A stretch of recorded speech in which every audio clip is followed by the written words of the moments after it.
lapis lazuli, firm foundation.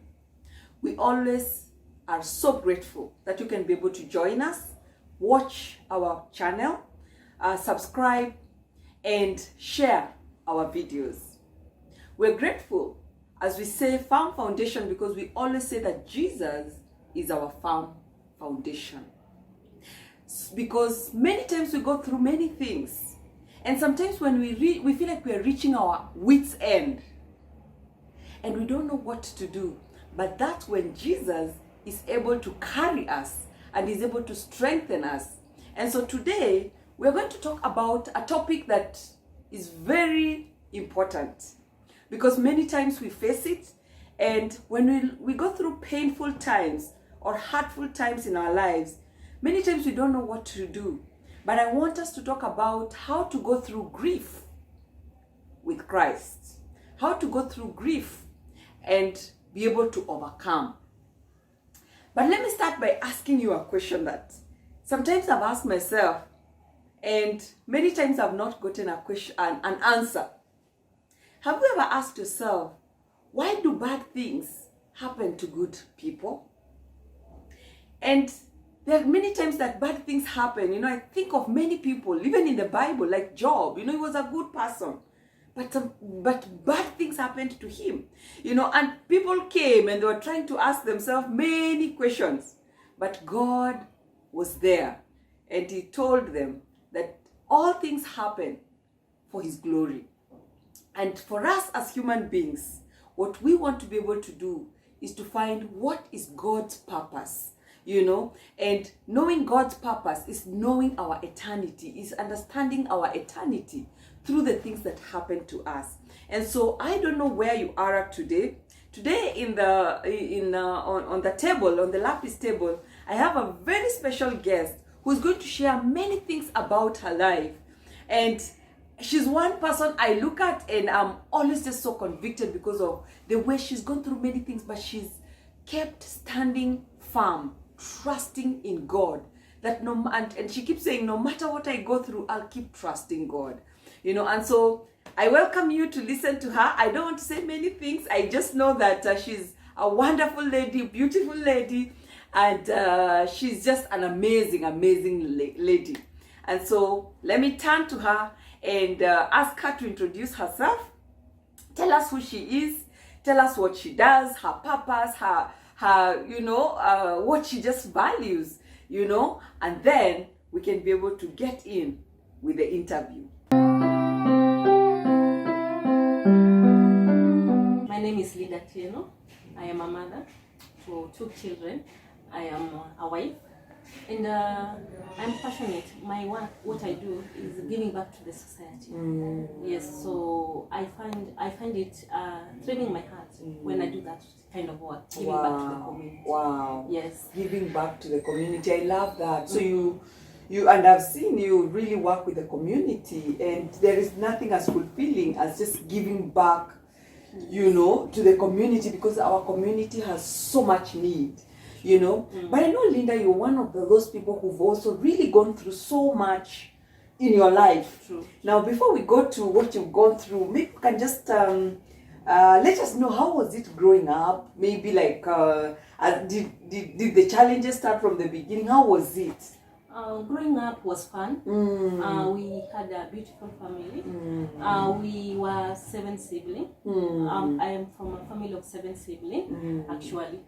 Though 4 of my siblings died at a tender age. So we remained 3 siblings. Yes, we remained 3 siblings. So life was we were living a good life. Yes, and at that time, I didn't still connect with what is death. I didn't still connect with what is death. Wow. Yes, I didn't really came into one-on-one as a person with death. Yeah. So wow, that's yeah. So you had this beautiful family, your mom, your dad, and 7 of you. Yeah, 7 of us. And then now at some point 4 passed away. Of the 4 siblings, my immediate follower passed on. Then there was a girl. Immediate follower to that girl passed on too. that time I was barely 4, so Mm. I still You can't I couldn't remember. connect. Yes. And then after that, the one was following the girl passed, Yeah. and another girl. Now the last born. Now I was 13 years old, and there was connection between us. So that's the only death I can recall of the 4. Yeah, she died from pneumonia. Yeah, she died from pneumonia at 4 months. Yeah, she was 4 months. She was 4 months old. Yeah. Wow. At the time of her death. Yeah. So I could not understand what death is. Yeah. I saw my mom crying. I didn't still understand. People mourning. Yeah. I didn't still understand. At that time, I still didn't connect. You're not what connecting. death is really is. Yeah. Yeah. Wow. So you just see people there is a lot of confusion. There is just a lot of things happening. Yeah. People mourning. People crying. And I didn't understand. Okay, I knew. I knew, like, my I lost my sister, but the reality of that didn't hit me at that time. Yeah, it didn't hit me at that time. Wow. Yes. Hey, yeah, that is quite deep. Yeah. So after that. So after that, we remained 3 siblings. Me being the oldest, oldest amongst the 3. Yes. So we continue being that happy family that we were. And then at some point, when I was 16 years, my mom got sick. Yeah, my mom got sick. And I remember during one of the holidays, it was actually August holidays, and we came home. I came home from school. I was the only one who was in boarding school. Yeah. So when I was leaving for school, she was okay. She was better, though still sickly. And when I came back from school during the August holiday, I found her health had deteriorated, and she passed during the August holidays. Wow. Yeah. And it was. Now that was my first encounter with death. Now with reality of really what death is. Yeah. Wow. Yeah, I am just trying to imagine what that meant. Now you're 16, and you've lost your mom. You know, I think for me, the death of a parent is just so deep. How? So did it happen at home? Were you at home? Were you? Was she at in the hospital? No, she was hospitalized, but she had been discharged. Yes, she had been discharged. Now, like, she improved, and now she was discharged. So she passed in our home. She passed away when she was in our home. Actually, I was there. I could see, like, my dad taking care of her. Yeah. Wow. So I watched her die. I watched her die. How did you feel about that? Like, I'm trying to imagine that now. I felt like my world was coming down. Yes, I felt like I didn't see a future. I felt like my future was I was losing my future. Wow. Yeah, you feel like your world has stopped. You know, it's like, man. Wow. Maybe Linda, you can share with us a little bit about who was your mom? Who was she? My mom. My mom was a very caring mother and working. She was a pillar to our home. You see, even when she traveled and she was not at home, the home was cold. Even when my dad was around, like, we felt there's something we are missing at home. Yeah. Oh, she was a pillar. Yeah, she was a pillar. She was a pillar. Yeah, when she was home, you could feel everything was.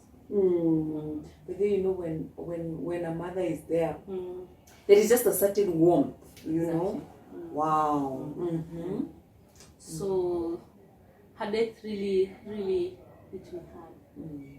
I didn't see it coming. I never thought, like, my parents could die. I was a bright kid growing up. So I knew my future will be bright. Yes, me and books, I was a performer in school. So I knew I would make it in life, and my future is bright. But now with the death of my mom, it was really hard. Wow. It was really hard. Everyone was affected, especially my dad. He was affected. Though he played strong during the burial and everything. Yeah. And at some point he broke down. I went back to school. I had not yet healed, but I tried to move on. I tried to move on with my future. Like now, I saw it to myself that as now an elder daughter, I need to set an example in the place for others. Wow. So you went back to school after 2 weeks, around 2 weeks? After 2 weeks. After 2 weeks. Wow. So how was it? Now you've gone back to school, you know that mom is not there. How was it emotionally? It was not easy. I used to cry most of the time. I used to isolate myself, and the thought of her, she's no more, made me cry so much. Yes, I used to cry most of the time, especially visiting days. She's the one who would come and visit you? No, she never came. But now seeing people's parents coming to visit, it was like, it was really so hard. Wow. So it's like it takes you back to mom, you know? Yeah, to mom, to mom, and it was really not easy for me. Though I decided to work harder, and because I knew I was now I need to step into her shoes. Though I knew I could not fit, so I told myself to work hard, and maybe take care of the rest of others. Set a goal, set an example to them. So that time you've remained you're 3 girls. You're the first girl, and you have 2 sisters, 2 other sisters behind you, and dad. Wow. That must have been very, very challenging. Must have been very challenging. So you're going through, at this period, you're going through just a lot of pain, wondering what has happened, you know. Then what happened after that? When school closed in December, I came back home. When I came back home, now my dad passed in the same year, that year in December. Wow. Yeah. With him, he was not sick, but depression. Yes. And, he went into a depression because of the death of mom. Yeah, the death of mom. It was not easy for all of us, but it affected him so much. Yeah. Wow. So he passed in December the same year. Yeah. Wow. So you lost mom in August. She got sick. And then that is like 4 months later. 4 months later. Wow, dad gets into a depression and he also just passes away. So you are left alone, you and your siblings. Wow. When I came back home, I noticed there is change, especially to my dad's behavior and health-wise. Yes, he had deteriorated health-wise. Wow. And he could drink a lot of alcohol. Yeah. And as a result, I could see he was depressed. Yeah, he was depressed at some point. And during that time, my aunties came in to treat the depression. He was taken to the hospital, now put on medication. But before that, he used to hallucinate and would see my mother. Yeah. Wow. It must have been And as a child, I was really terrified. Yes, I was this really scared me. Yes, it really scared me. Wow. Yeah, I'm just thinking that must have been it's scary, you know, you're 16, 17, no, mom has passed away, then you see dad is, you know, is getting sick, is hallucinating. That must have been Very scary. It was really scary. It was, I think that was, to me that was my worst at that time. Yeah, that was my worst. Because as a child, your parents are your pillars. It's and true. when you see like them facing challenges, it's not easy. Yeah, it's not easy. Wow. Hey, so he's taken to hospital. He's being treated. Yeah, he died during medication. In fact, he died. He didn't even wasn't even like discharged. During that time, he was taken to the hospital. Yeah, it was early December, and everything now crumbled. I didn't feel like I had a future. I didn't feel. I felt so much pain. I felt so much pain. I felt like my world is normal at that time. Yeah. And she was so attached to my younger sister. Out of the three of us, now the one who acted like second born. Yeah, he was a daddy's dad. And daddy's death really affected her.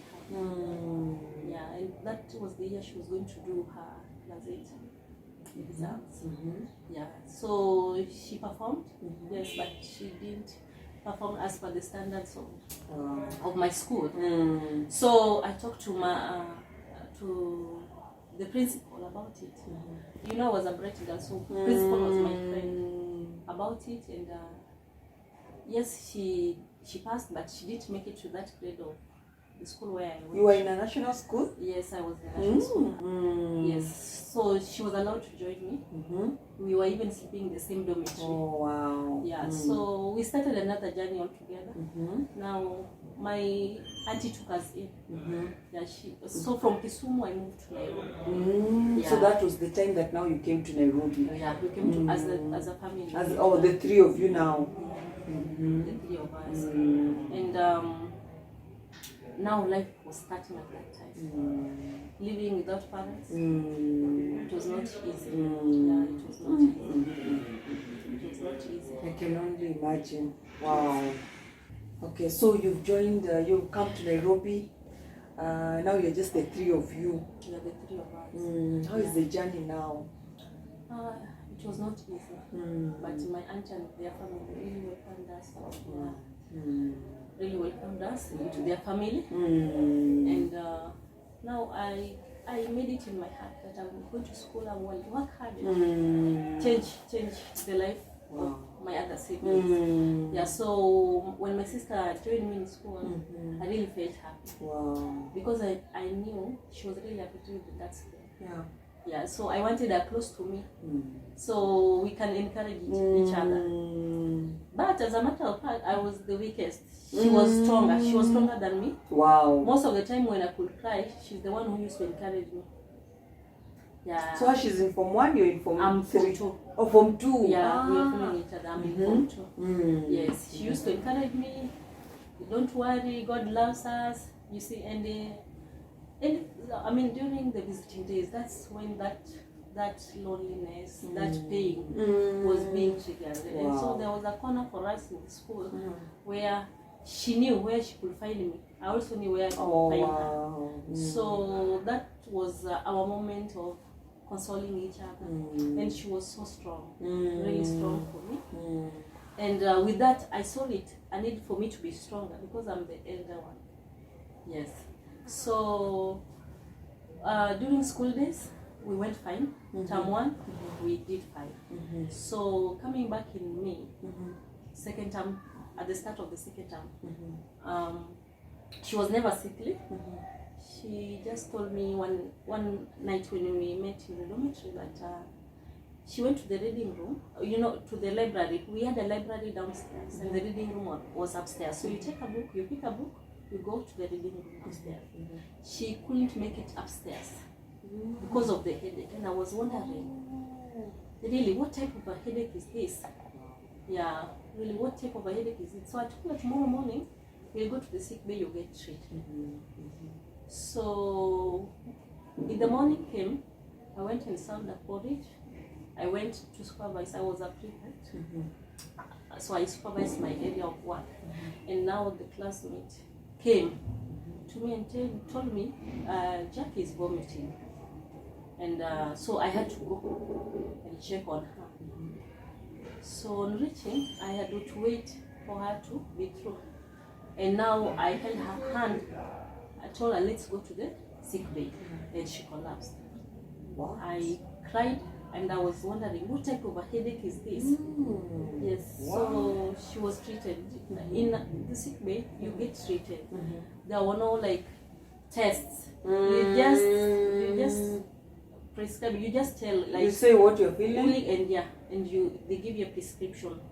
And if you're weak, you told to bring your beddings to the sick bay. So I brought her beddings, and she was admitted there. So at 10 a.m. I brought her a cup of tea for break. But I found her so devastated. She was yellow all through her body. From the eyes, she didn't have the black spot. It was the eyes were the yellow part, the lips, the tongue, the gums, yellow, the hands, all her body was yellow. And we were with my friend, a classmate actually. She's my friend to date. And I started talking to my sister. Do not die here. Do not embarrass me to die in this school. In the first place, I'm the one who made you to come here. So you're feeling responsible. I was feeling like she's dying because I could feel her cold hands. And now I was crying. I was talking to her and I was crying. I was telling her, please, do not embarrass me. If you die here, you're going to embarrass me. And now my friend was telling me to stop. What are you talking about? She's not going to die. She was treated in the morning. She'll be fine. But in my heart, I was heavy. I was feeling like something is not right. So instead of going back to class, I went to call a matron. And the matron told me it's okay if she was attended to in the morning. I should not worry. I go back to class. She's going to class. After class, she'll come to see her. Wow. But I couldn't sit in class. Yeah. I left to the administration, so I came with a teacher. So when we came with the teacher, I had the matron shouting from inside, carry her to the van. Now the van, I arrived and the van arrived after me. So when she was put in the van, and we went to the nearest hospital and confirmed that she was dead. Yeah, she was dead. She was already dead. I still didn't believe it. I thought like some kind of a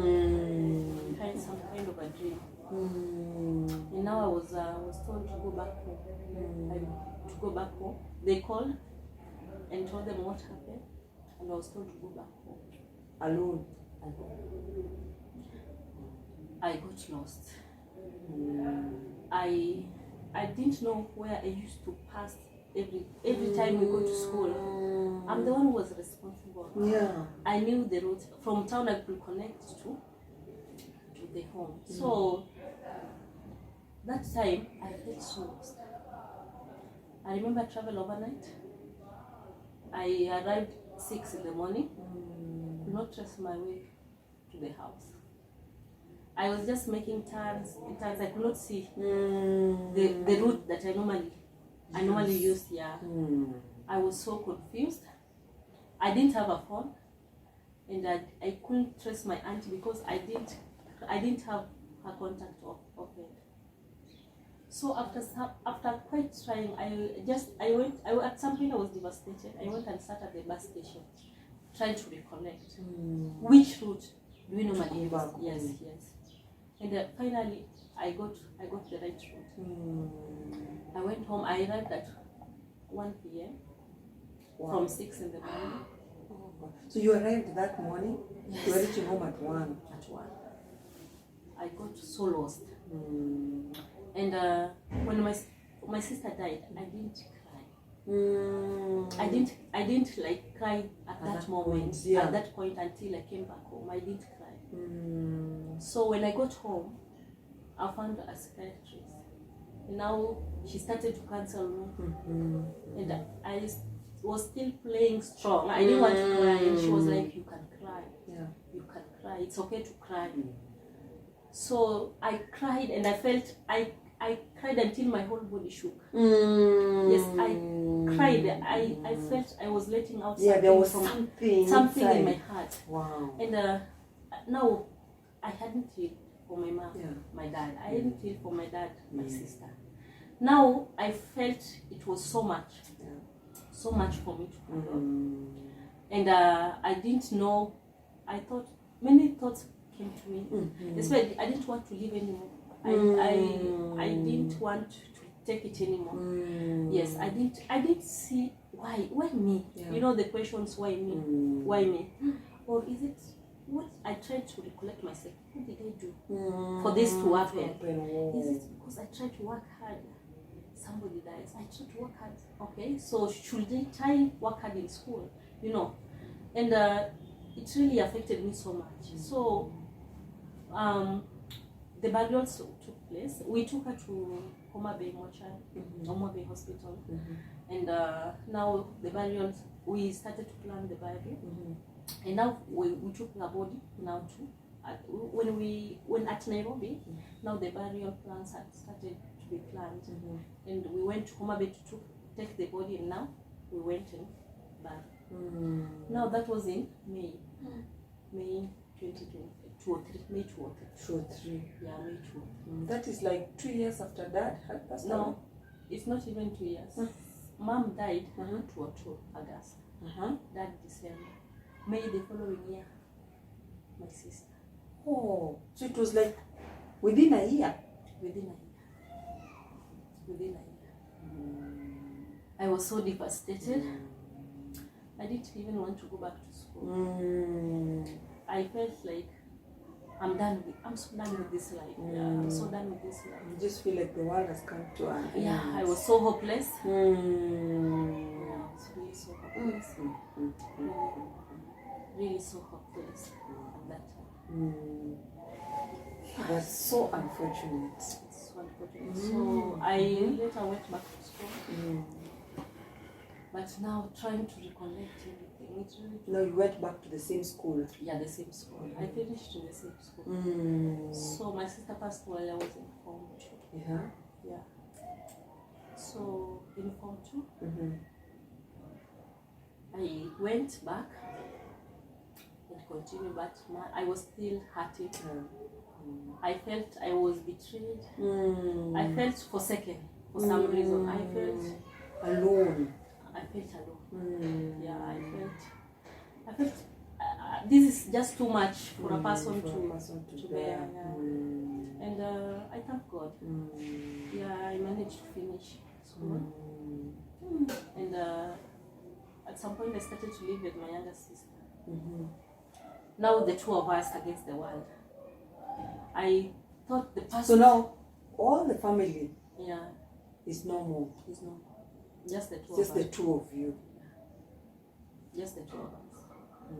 So she was my hope. I got another hope. And I was like, if I lose hope, what of her? And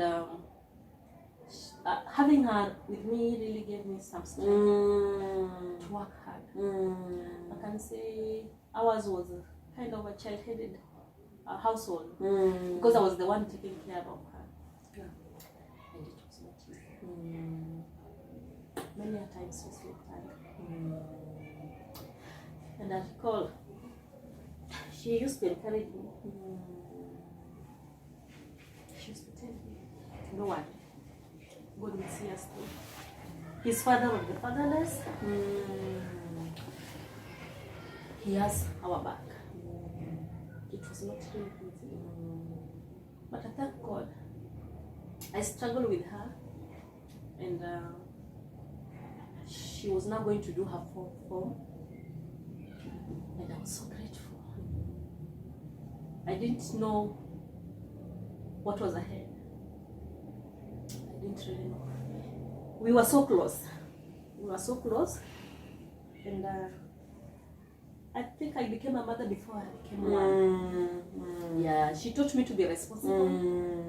Yes, when I get some money, I could buy her stuff. I taking care of her. I didn't know how to be a mother, but I learned to. Yes. What is the age difference between the two? The age difference is 6 years.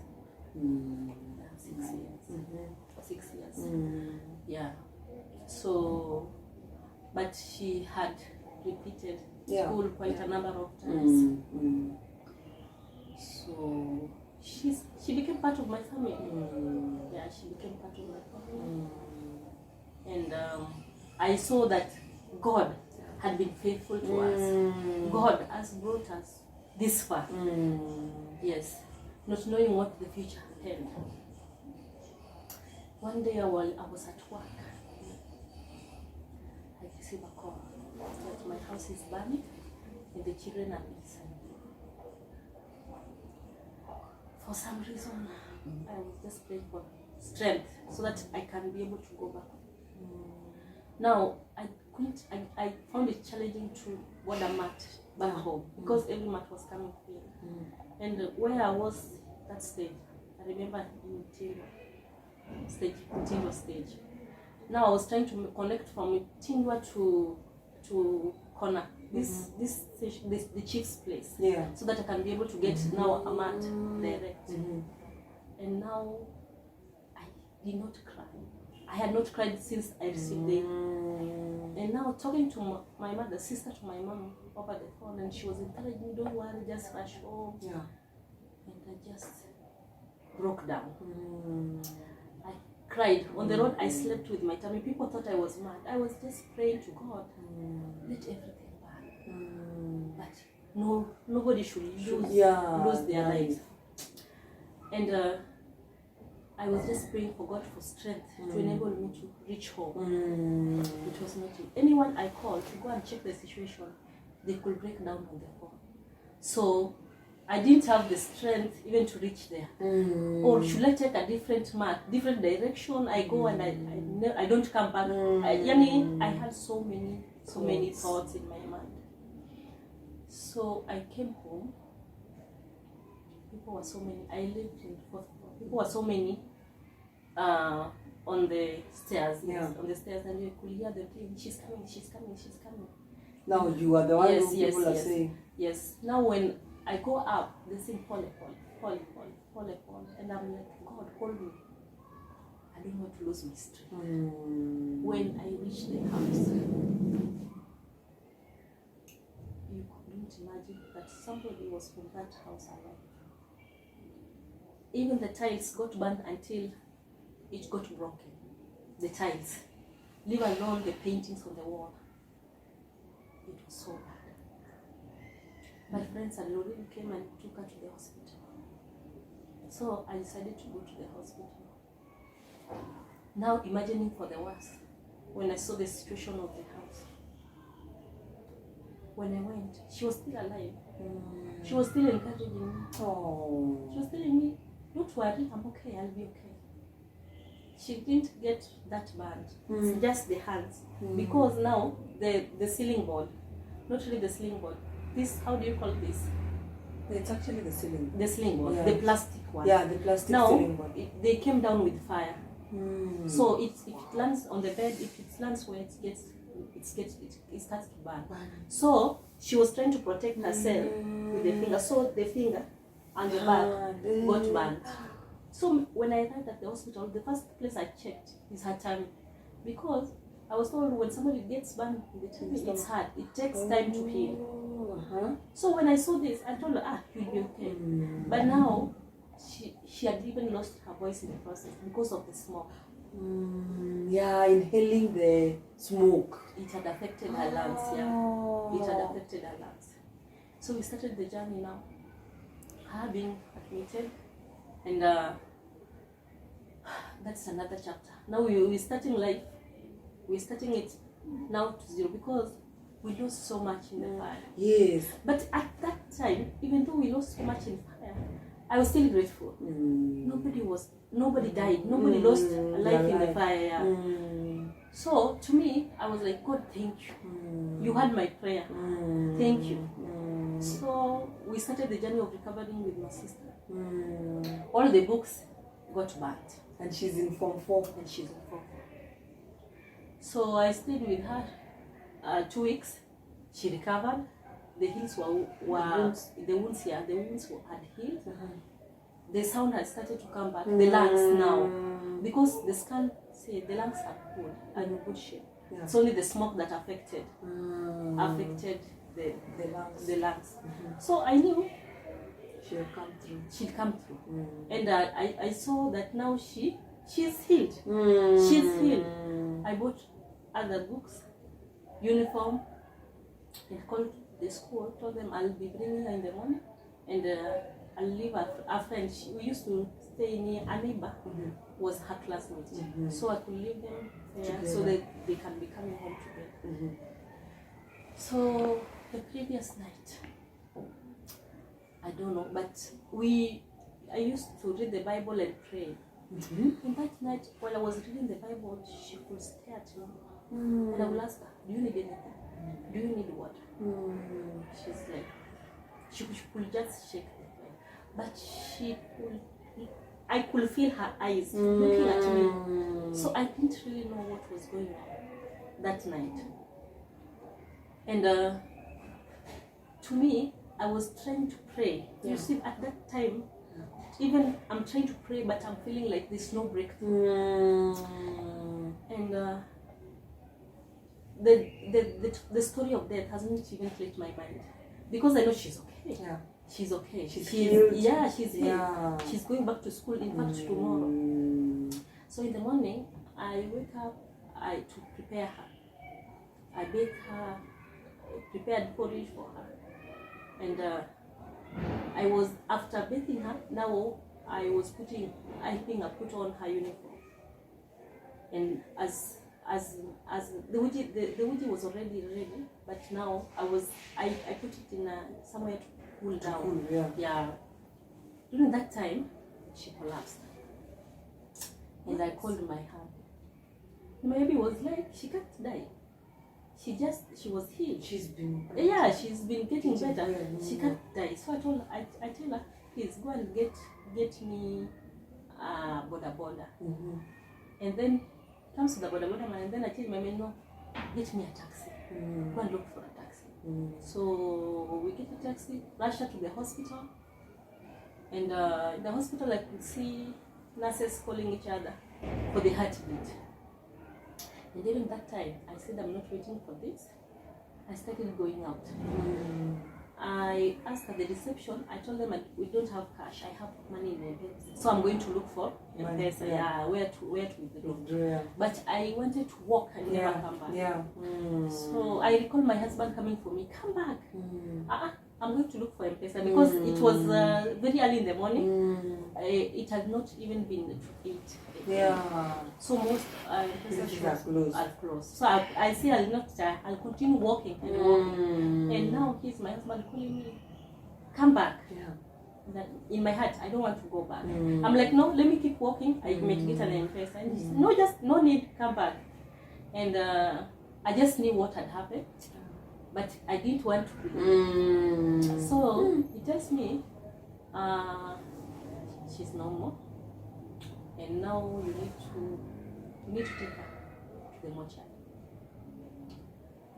No, I still feel like it's some kind of it's just a story. A story, or a dream, or I'm dreaming. That cannot be. So again, as the car, we go. Now I thought anyone who has died you can take to any mortuary. We went to Mama Lucy. They said no. Now we were going to the mortuary, and in my mind I didn't know like there is a letter that is needed. So while we were in Don home, the driver, the taxi asked us, "Do you have a letter to take to the city mortuary?" We asked. I'm like, I don't know anything. So in my mind, in this traffic, I should just alight, tell the policeman to write us a letter. We are going to the city mortuary. And then now I call my aunt. No, he tells me let's go. Go back. We go no. Instead of going back to Okay, Kayole, we can go to Buruburu police station. So she joined us. We went to Buruburu. Yes, and we did the statement, and they gave us the letter now to the mortuary. Yeah, and we went to the mortuary. Now I started another different journey altogether. I didn't know if I will make it. At some point, my heart, I felt my heart was no more. It had broken to pieces. And every day when I used to go to sleep, I used to pray, Lord, take me in the sleep. I don't want to live anymore. Take me in the sleep. And waking up, I'm like, you still gave me life. I don't want life. I don't want to live. I want to die. I have there's no purpose for me in this world. Wow. And it was really hard to move on from my sister's death, because we had so much hopes together, and she was my prayer warrior. I can say my prayer warrior. You know, me, when I'm going through challenges, even praying, I'll just say, let your will be done, Lord. You know me better, yeah. But with her, she will pray. She will even bless my sister so that she can pay for me school fees. You know, and God just opened doors from one contract to another, from one contract to another. So I used to look up on her, to her, yeah, when it comes to faith, yeah, when it comes to faith, when it comes to approaching God. Yes, she'll say, we are orphans. Yeah. You are father of the fatherless. Lord, you have to do this for my sister. I have no other parent. I have no other one to take care of her. But you have to open doors for her. God was faithful. He was really faithful. So now without her, I felt like I'm left without a shield. I felt I didn't want anything to do with life. I didn't want anything to do with life. Wow. Then there was this time I was like in those moments where I used to tell God, I don't want life. And now in the morning I'm alive again. I now decided to question, why am I alive? Why do you want me to die? I want to die. I don't want to live. I don't want to go through this anymore. Wow. This pain is too much. This pain is too much. Then I like, maybe God is doing this to use me. God said, as a potter, you are the potter. As you shape me, there will be that pain. Wow. But you're shaping me into that for my purpose. Yeah, that shape. Yeah. Effective for my purpose on this earth. And the pain is so much unbearable, Lord. I can't question you, but you know what you are doing. But in my heart, Lord, I'm so much pain. I really need you now to comfort me. I really need you to take me out of this pain. So I started another journey altogether. Wow. I like my favorite verse in the Bible. Even before we even get to the favorite, I think, Linda, as you're sharing, I'm just thinking, wow, this was a very difficult journey, and wow, that was really hard. Maybe as you think about your sister, I'm really already admiring her faith. I got to know her. And I remember she would just love when you would sing. You know, when people would come and they would sing, you could just see her smiling, especially when she was after the accident. You know, and but maybe let me ask you, what are some of the things that you really treasure? You know, they say sometimes when someone goes, what you remain with is some treasures that you have, you know, and I know I've liked what you're saying, like her faith, you know. What are some of the things that you really treasure about her? To me, when I saw her, I saw my family. Like, I felt there's still completion in my family. Yeah, you have someone that yes, I'm not alone. I'm not alone. There is someone. There is that someone who reminds me of my family. There is someone whom I could, after frustrations and everything, I could go and share with her. And we would pray about it. Wow. And she was also an encouragement. She would tell me, things will change. One day, God will bless us. One day, God will bless you. One day. So she gave me so much hope. Yeah, she gave me so much hope. I could focus on the future. Despite all the struggles and challenges we are facing now, the future is brighter for us. Yeah, the future is brighter for us. Wow. Hey, Linda. So, I'm now thinking everyone, it's like everyone is gone in the family. You are just, now as you're saying, you're feeling alone. It's like everyone is gone. How are you feeling now at this point? I felt forsaken, left out. I felt like I'm different. I'm different in terms of, I came to believe God did everything. Everything He does purpose with a reason. And the Bible tells us everything He does to those who love Him, it's for the better. So I tried to learn. What is this? Which lesson do you want me to learn in this? But there was so much emptiness in me and in my life. I felt I didn't want, the want to live was no more in me. It was no more in me. And I just didn't want to live. I didn't want to live at all. I didn't have any hopes. Yes, I had my kids. But I didn't see any hopes of living. It's like you feel like my identity is gone. It's gone. Everything is gone. Everything is gone. Yes. Wow. Wow. So, that loss of your sister. That was really so much. It was really so much. So much. Wow. And there were so many questions in my mind. I was asking God, why did you take her? Just before she does her home. The way I've struggled, we've struggled together, we've struggled, faced so many challenges with hopes of better future. Now when she's just going to do her fourth form, now we could see that, now at least there is light at the end of the tunnel. That's when you take her. That's when you take her. You know, one of the things that I've been learning, I know that I lost my dad in 2017, and as you're speaking, I definitely am not even close to the losses that you've gone through. But I remember one of the things that I have learned is to know that, because I remember at some point I would feel like, why did God take him? You know, at some point I felt like he was a good person. Why didn't he live longer?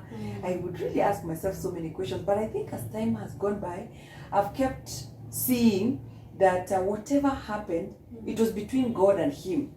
You know, there are things, his goodness probably is what God really wanted at that point. You know, so I'm thinking maybe even for your sister, God wanted her to be able to, you know, to whatever happened was between him and her, you know. And so, wow, it's just, I think there is just something death does. Somebody wrote to me and told me that death is a sting. It stings you and it is so painful. And nobody can understand you. Nobody can understand even the pain. Exactly. Even as people come and say things, you know, you're thinking you have no idea. You know what I am going through. I'm the only one who knows. Now, maybe I can ask you, what are some of the mistakes maybe that people made, or maybe some comments? I know, like for me, I remember when I lost my dad, someone would come and say, at least you saw your dad until you're old. Me, I lost my dad when I was young, and I think that really affected me. And why I'm asking that is because I know sometimes when we go to comfort someone who is going through a lot of pain, there are times we say things that really affect the person. And I don't know whether you ever faced something like that, because it's also good for us to help our viewers to know what are some of the things that we should say, what are some of the things that we should avoid to say. I don't know for you, what are some of those things? To me, I can encourage and advise when you visit anyone who is grieving. Your silence is more important, because you can make a comment that can trigger the pain. You can make a comment that can trigger the pain. Like now with me, I was struggling with the death of my sister, and then somebody will come and tell you, let her rest. she could have rested even when she was with me. You see, I was still paying for her death. Yes, if I didn't understand her resting in death, to me I felt like she should have, even if she wanted to rest, she rested here with me. Yes, exactly, here with me.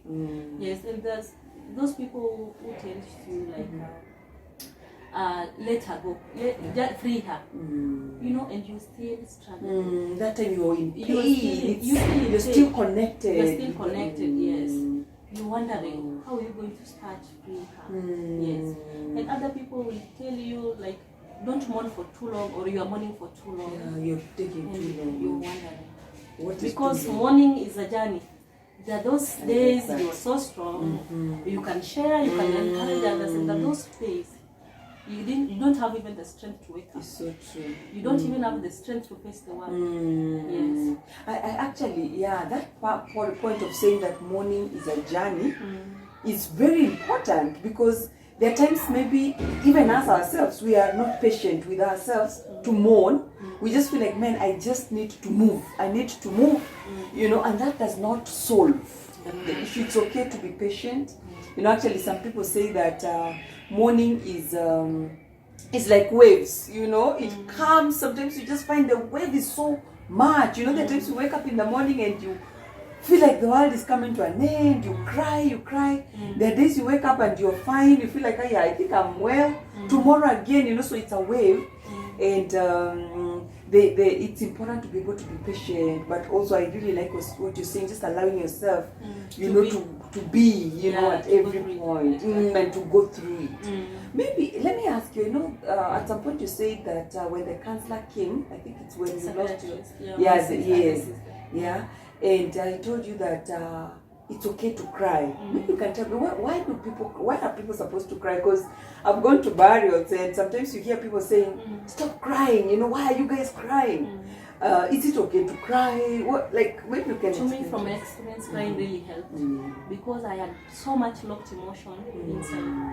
If you don't cry, you'll definitely cry. You'll be treated in the future. It will affect you. It will come back. It affects you. So better cry, let it go. Anytime, any day. It doesn't matter after how long. If you feel like crying, please do. It will help you. It's like a therapy, kind of a therapy. It's therapeutic. I like that. And you know, it's true actually, as you're saying, because I remember one of the days I was driving myself, and I just got somewhere, I couldn't do it. I just stopped and cried. I just wailed. I don't even know where it came from, you know. And after that, I felt like, you know, something was out. It's like I got something out, you know. And that was not the last time, but as you're saying, you know, there are those times you go, you just need to cry out. You know, I just, you know, at times I normally ask myself, is there a point where you can come out and say, now I have healed? There is no healing in death, especially death of a loved one. You'll never heal. It's just that sometimes, some days you'll be stronger. Some days you'll be weak. When you're weak, do not be too hard on yourself. Just let it out. Let it out. It's okay to cry. So what are some of the things someone can do? Actually, I'm thinking that's good. So you can cry out. Like now, maybe when you've lost someone, you cry out. You get it out. You get it out. You can cry. You can write letters. Yes. There's so many letters I wrote addressed to heaven, but I've never posted to heaven. But heaven reads. Writing for my last ones who have gone before me. And also sharing. Maybe if you get somebody who you can share with. Talk about it. I think that's so true. Talk about the person. Is having a personal relationship with God. Sometimes I just tell God, come and sit here. And I tell out my heart to Him. And after that I feel I'm relieved. I like that part. That you can sit and you're like, okay, God. You invite God. Come and sit. We need to talk. But that means you must have really a deep relationship with Him. Exactly. And then you just pour your heart to Him. Pour your heart to Him. And after that, you feel like you are relieved. I've told my makeup, my issues. You know? And at some point, I saw God as a gardener with a seedling bed. You see how somebody plants tomatoes in a seedlings, then transfer them to To another place. Another better place now. For them now to grow in like Yeah. one, yes. Exactly. Now I saw God like that farmer. And when a farmer has the seedlings in the seedling bed, when he takes them, is there anybody who questions? Nobody. And when he chooses the best for himself. Yes, because he chooses the best that will do better in that to the soil. other side. Wow. So I came to learn so many things. Oh, that's a Yes. good one. So even with the bitterness in me, I could just tell God to take me through it. I don't want to question him because he chooses what is his, and he chooses the best for the best. Wow. Yes. Wow. I like that. Yeah, that he chooses, and you know, like when you go to the nursery. Yeah. Can you choose? It's not all of them. It's not all of them. True. Can you choose something that's going to? No. It's not good, it will not do good in the other soil. No, you choose the best. So he chose the best for himself. Yeah. It is so true. It is so best true. for himself. Wow. I just appreciate as you're sharing. I know the other thing that I also appreciate that I would do is to go away. There are times like maybe you just need time alone. You know, that especially after loss and everything, you can just take time away and go somewhere. I like now what you're saying, to write letters. You feel like maybe in the house there are too many noises. You can go, you know, somewhere away and just write and write and write and write. But I just love what Linda is saying, that you should not be ashamed of crying. It's okay. You should not be ashamed to say what you're feeling. You know, it's okay. You know, just be patient with yourself. You know, at the right time, God is going to be able to heal. You know, it might never go completely, but there is just a way God keeps comforting. Now, you've lost your sister. Now you have your baby. So what happened after that? After that, I went into depression. I went into depression.